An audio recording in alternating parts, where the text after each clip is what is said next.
From Kansas State University, this is Agriculture Today. Eric Atkinson with you. And coming up today, K-State's Glynn Tonsor on this week's cattle market segment. He'll comment on the generally favorable tone of the market heading into this new year. And Glynn comments on the impact of the government shutdown on USDA cattle production reports, including that upcoming cattle inventory report. Also today, K-State's A.J. Tarpoff will tell what cow-calf producers are wanting to know more about as they've been attending in great numbers the series of K-State Beef Calving Schools around the state this winter, 2 more of which will take place in the coming days. And on this week's 4-H segment, Jeff Wickman talks with K-State's Wade Weber about the status of 4-H in Kansas as the new calendar year begins. All that and more right here on Agriculture Today. Hamburgers, roast, ribs, steak, or whatever you prefer. Beef, it's what's for dinner. Kansas cattle farmers produce 7.5 million head of cattle per year. It takes about 7 tablespoons of peanut butter to get the same amount of protein in 1 serving of lean beef. Support your local Kansas farmers and ranchers. Eat beef. This message was brought to you by the K-State Animal Sciences Leadership Academy participants.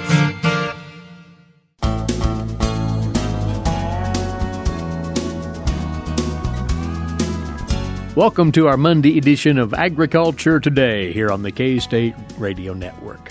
We begin with the cattle market scene once more, and Glynn Tonsor alongside livestock economist, K-State Research and Extension.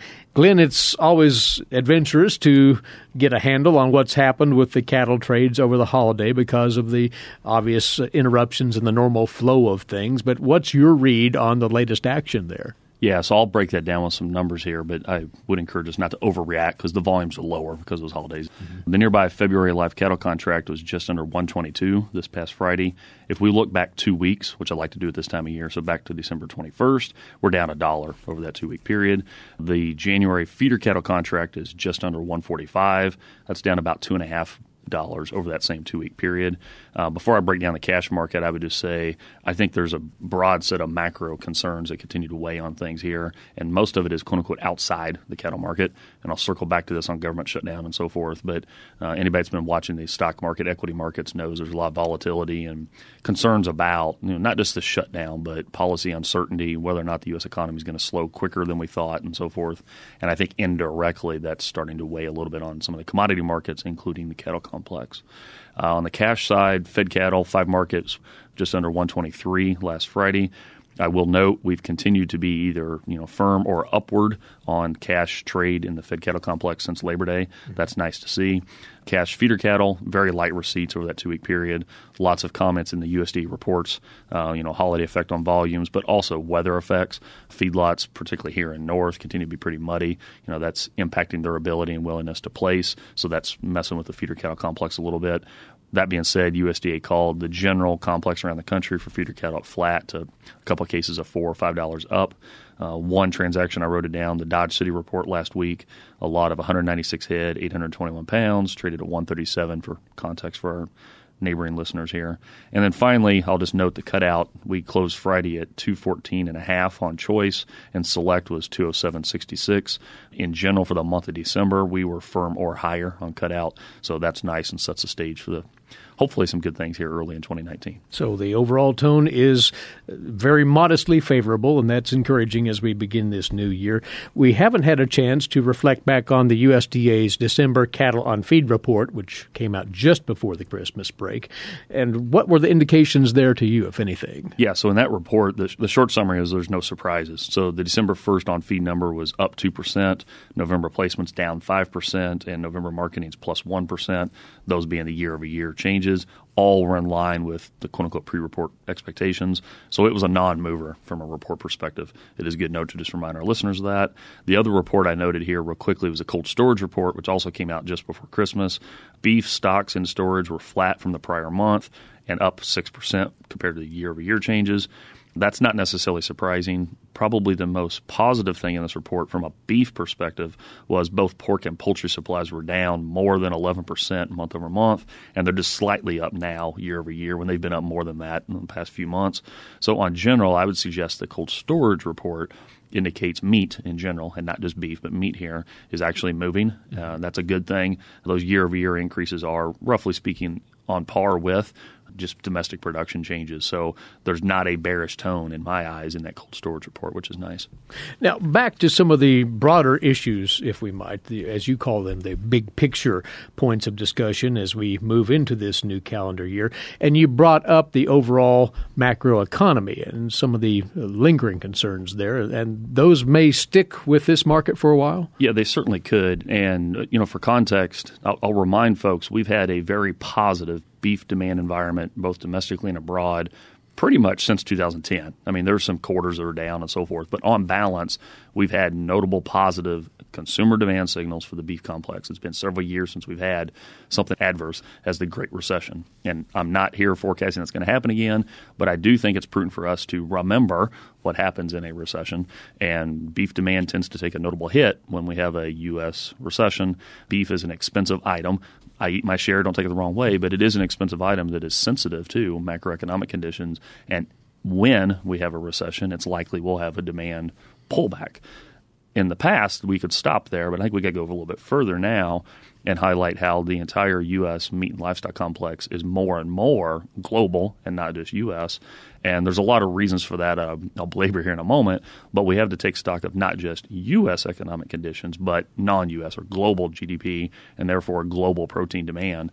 And we need to monitor that even more. And I highlight that because part of the stock market volatility and discussions around that let's just say the last 6 weeks for sure, has been uncertainty on how strong the U.S. economy is going to be in 2019 and beyond, and by extension, the rest of the world. And I think we need to monitor that, not just from our own 401k perspectives, which is where a lot of that discussion occurs when you just watch it in the news, but also from a beef demand perspective, because if we do have actual economic pullback, I suspect we're going to have a demand pullback, and that will be disadvantageous for prices. And dovetailing directly with that, then, the unsettled nature of trade agreements and the ongoing disruptions there, those are as worrisome, if not more so. Yeah, and they're embedded in what I just talked about. If and when we will actually come to terms with China and finalize other terms with countries that we've recently come up with new agreements on and on and on and on, is weighing on the stock market. That's part of the bouncing around there. But again, here, I alluded to the fact the U.S. livestock industry increasingly exports more and more of our production. There's a long list of reasons for that, and me and others have belabored before, but that makes us more sensitive to those global shocks and sensitive to trade policy specifics. And when those tariff reductions occur and when market access occurs, or unfortunately when the opposite occurs, when we lose access or when tariffs go up on our products and so forth. And there's a fair amount of bearish tone in the media on those fronts right now. At the same time, I will highlight exports were really good in 2018. Yours truly will readily admit for 2 years I've been pleasantly surprised. We've had really good actual export product movement and values with it and so forth, despite some of the media rhetoric and concerns. I'm here just highlighting that's really good. We need to recognize it, and that was very supportive of prices, but we need to recognize that that remains a risk going forward, and I think parts of the market complex are picking up on that now. So is it fair to say that the U.S. beef sector may be hard-pressed to maintain that enthusiasm over exports? I think there's ongoing challenges there, yes. And quite honestly, I think that pressure's more outside beef but has implications for beef. And I'm going to point to the swine and pork complex, for example, is, the new NAFTA, USMCA, has been talked about, yet to be ratified, but there's still tariffs in place that's making exports into Mexico different than they were before. Well, that has implications to the volume of pork that's exported to Mexico, and by extension, how much of it stays in the U.S. versus other countries. And to some degree, that puts cross pressure on the beef complex. I highlight that because we are increasingly in a very complicated world. It's very connected. And the bottom line for cattle producers who are listening, the price they get for their cattle is increasingly impacted by all those things. It can be very confusing, but we are in a very global connected world. And any of the uncertainty on our ability to export those products and get the highest value for it is increasingly important for us to understand and monitor. And I know that's frustrating for some of our listeners, but that is the world we live in. You hinted at this earlier as well, Glynn, and that is the potential impacts of the government shutdown, especially on market information flow. Yes, and there's a rapidly developing long list of issues here. USDA AMS, the Ag Marketing Service, is the branch of USDA that's responsible for things like the Dodge City Price Report that I would quote, and other things that our listeners are used to. The good news is a lot of those AMS functions are continuing, so they are not sensitive to this shutdown as they might have been in the past. Things like the cold storage report and cattle and feed report I just broke down from December, we're scheduled to get that in January. It's to be determined if that occurs. One of the most important reports that comes up in the cattle complex is the January cattle inventory report. Historically, we have a January and a July one. That's when we get an update on herd size, heifer retention, and therefore how big we think the herd's going to be in the future. The January report, we get state-specific information, so I get some regional insights on herd expansion and so forth. That's scheduled to come out the very end of January. To be determined if that occurs. I want to basically be transparent so people know some of the information that analysts have is being impacted. Please recognize I'm not taking a stand on the shutdown. That's way beyond my pay grade, and there's lots of reasons for that. But it is important to understand that information flow is being hit. Yeah, an abnormality, if you will, that producers and the markets will be contending with. Last quick word here, Glynn. You have the latest projections on the 2019 calf crop out of beefbasis.com. These are posted as of today. What do they suggest about that? Yeah, so for context here, I'm just looking at the October 2019 cattle price, narrowly the calf price for those that sell that time of year. Currently, we're basically projecting a cash price in the upper 160s. 168 was the number for a 5.5 weight price in Salina when I did this on the way over here this morning. I hope folks regularly look at their marketing plans and so forth. But if you just want general context about what 2019 is looking like, if you're a cow-calf producer, if you want to think through opportunities to buy those calves then and so forth, I encourage you to use beefbasis.com here to do that. Big picture context, that's a little bit lower than in 2018, but not much. So if realized and if cost of production don't change much, would be setting up for a small profit for your quote-unquote typical cow-calf producer in 2019. If that's realized, I would say that's a pretty good thing given where we're at in the cattle cycle and so on and so forth. Time will tell if that holds per our other big picture points we noted to earlier. There's plenty of room for some downside development in that story. Well, reference that resource. It's a great one, beefbasis.com. And we appreciate the word once more. Glynn, thanks for coming over. Thanks for having me on, Eric. With this week's cattle market segment, that's livestock economist Glynn Tonsor of K-State Research and Extension. And you're tuned to Agriculture Today. What is radon? Home exposure to radon gas is the leading cause of lung cancer death in the United States for non-smokers. In Kansas, 1 in 4 homes will test at or above the EPA action level. The Surgeon General recommends all homes be tested and fixed if necessary.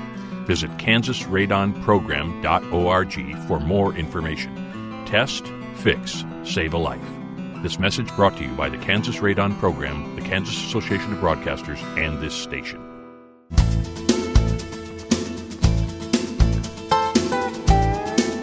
Agriculture Today continues. K-State Research and Extension, past few weeks and even into the coming weeks, has been conducting a series of highly successful beef calving schools for producers, extraordinarily well attended.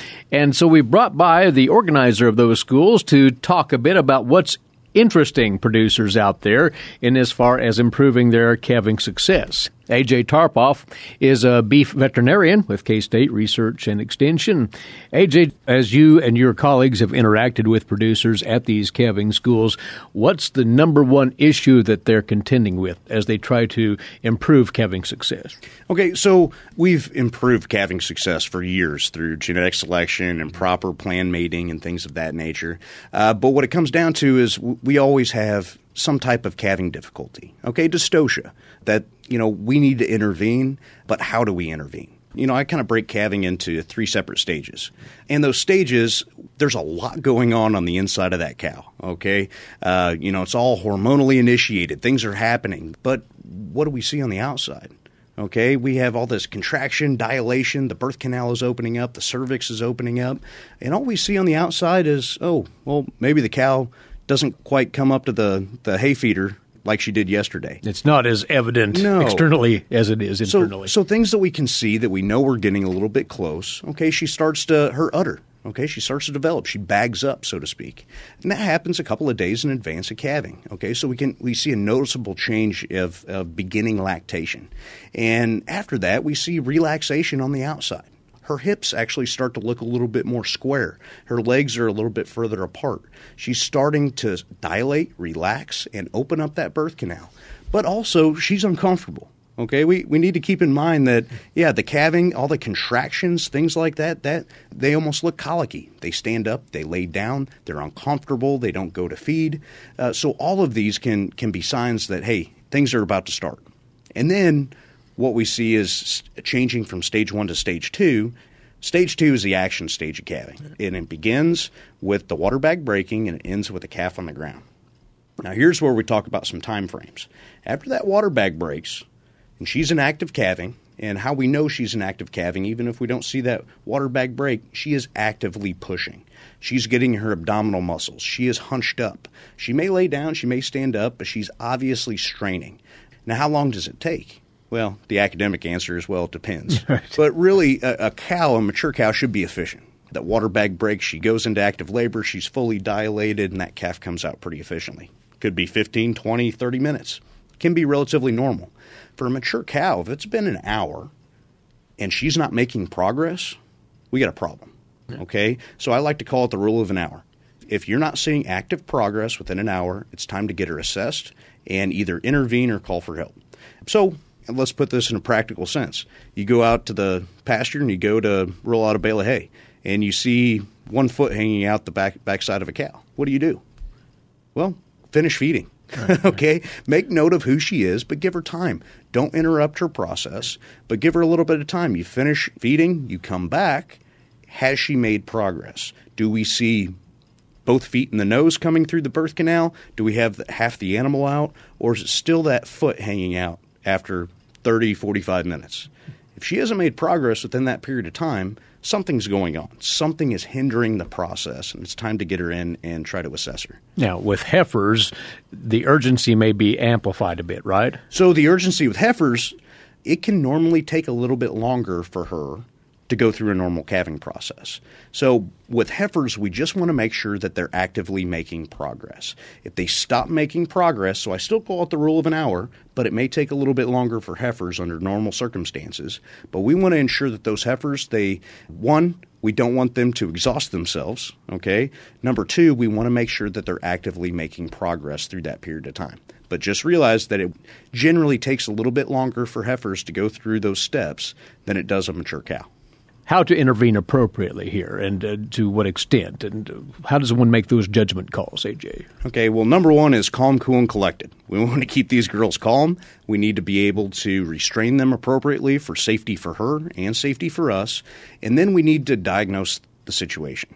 And in the calving schools that I've been putting on, I use a full life-size, both calf and cow. They're dummies. Right. I'm not wheeling around live animals into some of these buildings. But we help visualize what's happening on the inside of the animal, that if something is out of place, if we only have one foot and a nose, that we know that we need to find the other leg. I talk about anatomic landmarks, okay? We can't see on the inside of the cow, but we can see with our fingers. So kind of being able to isolate those different joints, to understand our anatomy, to know where to look and how to look, try to diagnose what the situation is. And if we're not making progress, then it's time to call for help. And then you can call your vet and say, I have a head back, I have a leg back. They know exactly what they're getting into by the time that you get on the phone with them. Once we've got her diagnosed, if we're going to try to manipulate the calf, I also like to put a time frame on that. Because the longer that we stay in there trying to manipulate the calf, it causes friction, okay? Friction on the inside of the birth canal. Friction leads to inflammation. Inflammation leads to swelling. So if we get swelling of the birth canal, we're working against ourselves, okay? We need to get that calf out. So generally, once you've isolated, you've diagnosed what the situation is, you go to manipulate the calf, give yourself a half hour. If you're not making progress with that manipulation within a half hour, it's time to call for help. So stage 2, get that calf on the ground. Stage 3, care of the calf afterward. Care of the calf and care of the cow. Right. Okay, so stage 3 technically of calving is passing of the placenta.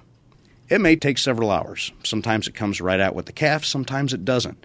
But keep in mind that we don't need to manually pull the placenta out. That can actually damage those very important attachment points we can actually hinder reproductive performance in the next calving season. So we let Mother Nature do its work.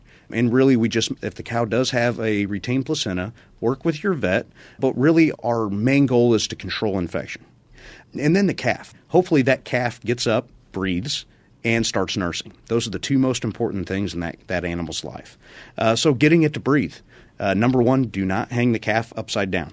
Okay? The frame of thought there was we need to get the fluid out of the lungs. Any fluid that comes out if you invert the animal actually comes from the stomach contents. We need the diaphragm to flex and expand the chest cavity to be able to take that first breath. So what does the mother do out in the pasture? She's nudging that calf around, trying to get it to stand up. So if we've intervened and we need to help do that, I like to mimic Mother Nature. Okay, have a towel. We are manually and physically stimulating that calf. Okay, we're rubbing it. We're sitting it up sternally on its chest so it has a nice clear airway. So how can we stimulate the nervous system to start breathing? We can take a piece of grass or a piece of straw and stick it in the nostril and tickle it. That helps stimulate the brain to initiate the breathing process. After that, one of the most important steps in any animal's life is consumption of colostrum. We think about colostrum and the old, the frame of thought is as long as I get it within the 24-hour period, they're good to go. Well, yes and no. Okay, the gut wall, the pre-made antibodies and all the important nutrients that are in the colostrum have to absorb through the gut wall to be active in the bloodstream. And those antibodies that the calf gets from its mother is really its effective immune system for the next couple months of that calf's life. And it really, really affects the overall performance of that animal, even to the feedlot or reproductive status if it stays in the herd. So we're talking about lifelong benefits from colostrum. But the gut wall starts to close soon after birth. And we have quite a bit of closure even at 9 hours. So preferably within the first 2 to 4 hours of birth that they actually have the proper amount of colostrum intake that they should. Just keep in mind that 10% of the body weight is generally what quantity of colostrum each calf needs to get. But what is 10%, right? Yeah. So we think about 3 to 4 quarts, 3 to 4 liters, somewhere around there. That's generally enough colostrum, assuming the quality is up to standard. That should be enough volume to get that calf off to a good start. Well, there's a quick summary of the pivotal 3 stages of calving.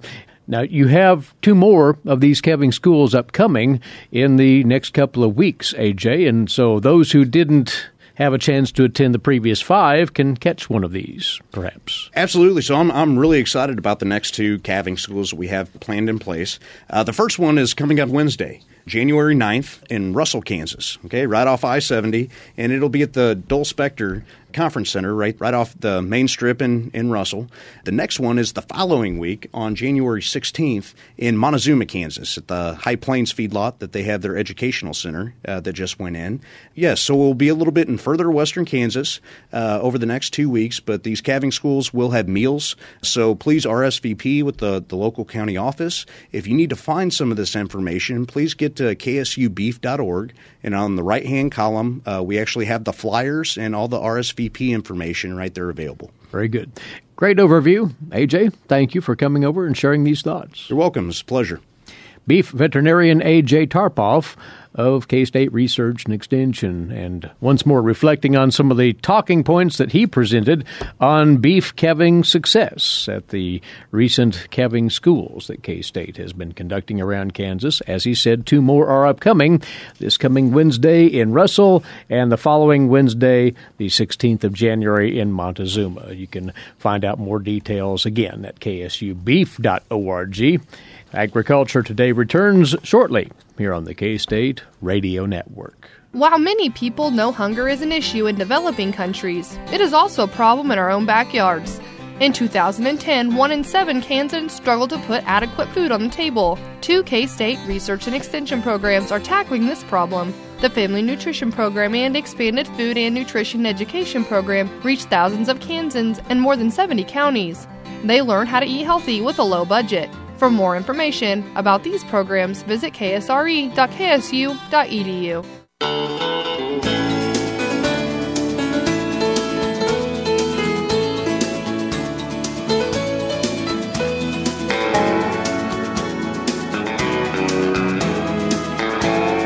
This is Agriculture Today, coming to you from the campus of Kansas State University. Eric Atkinson here. And now, today's agricultural news headlines for you in brief.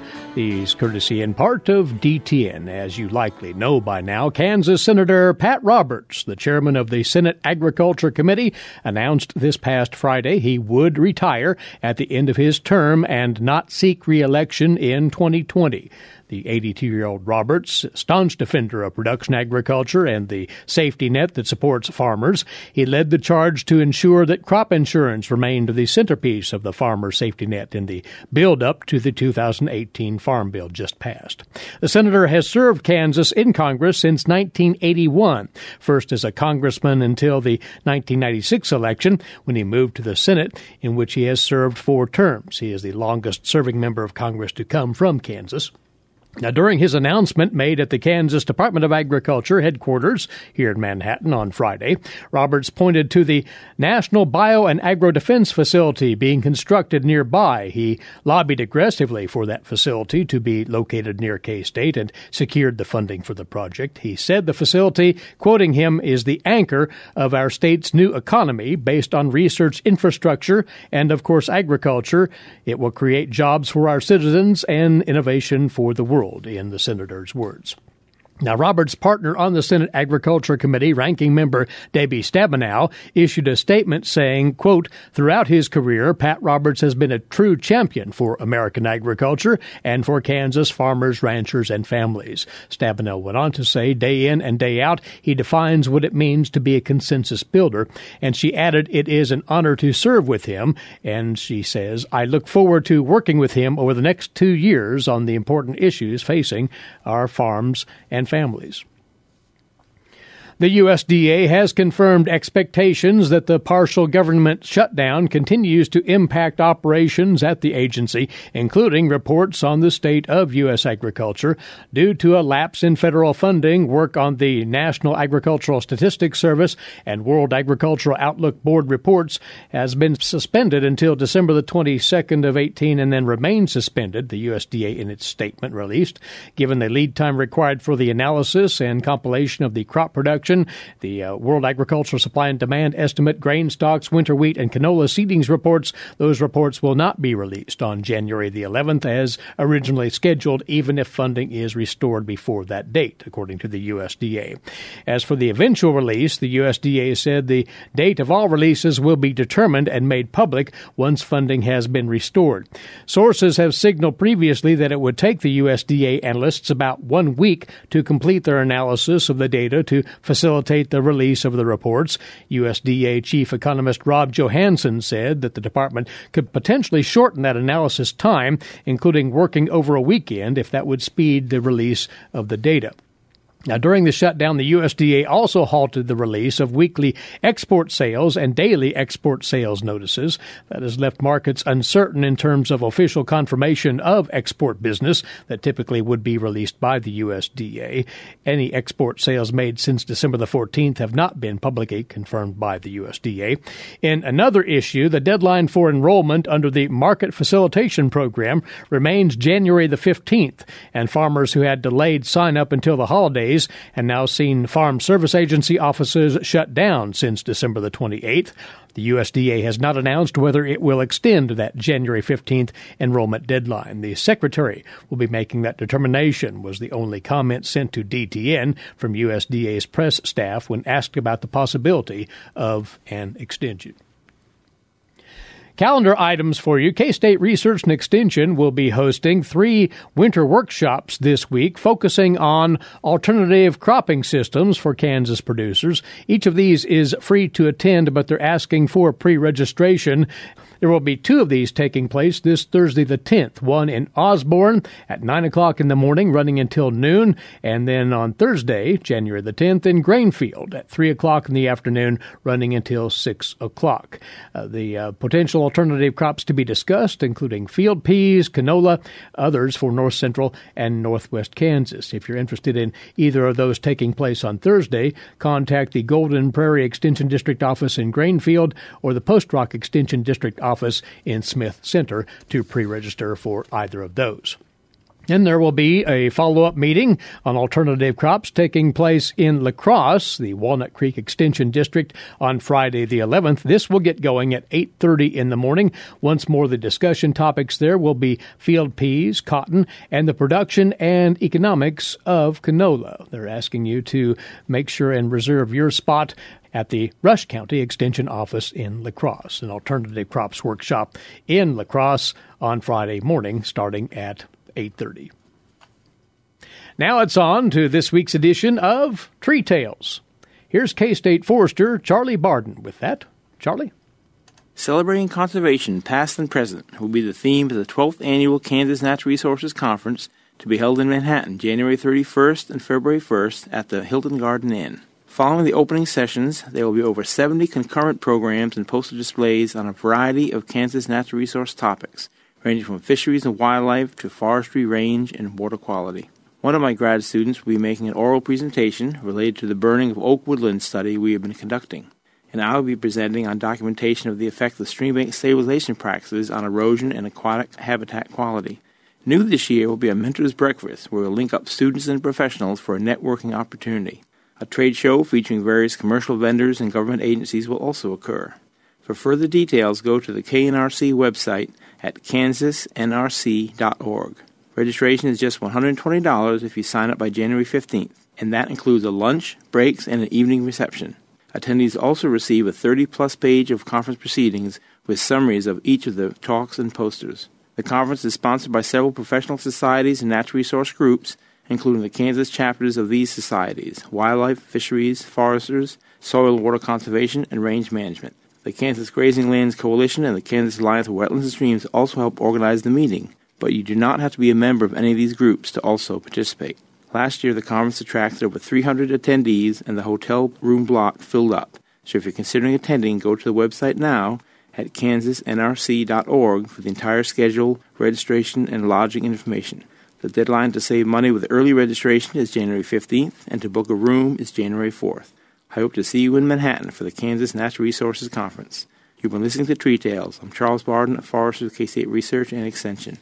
Thanks, Charlie. The informational meeting season really ramping up now. Take advantage of all of those opportunities, producers, if you would.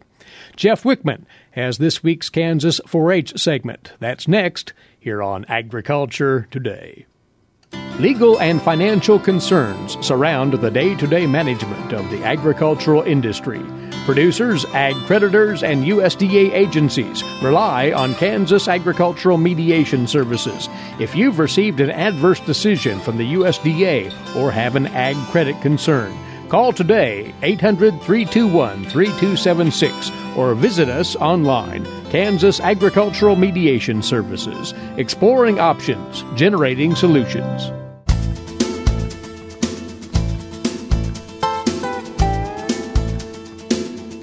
This is Agriculture Today. I'm Jeff Wickman. Across Kansas, 4-H is empowering over 74,000 youth with the skills to lead for a lifetime by offering a broad menu of local programs and projects.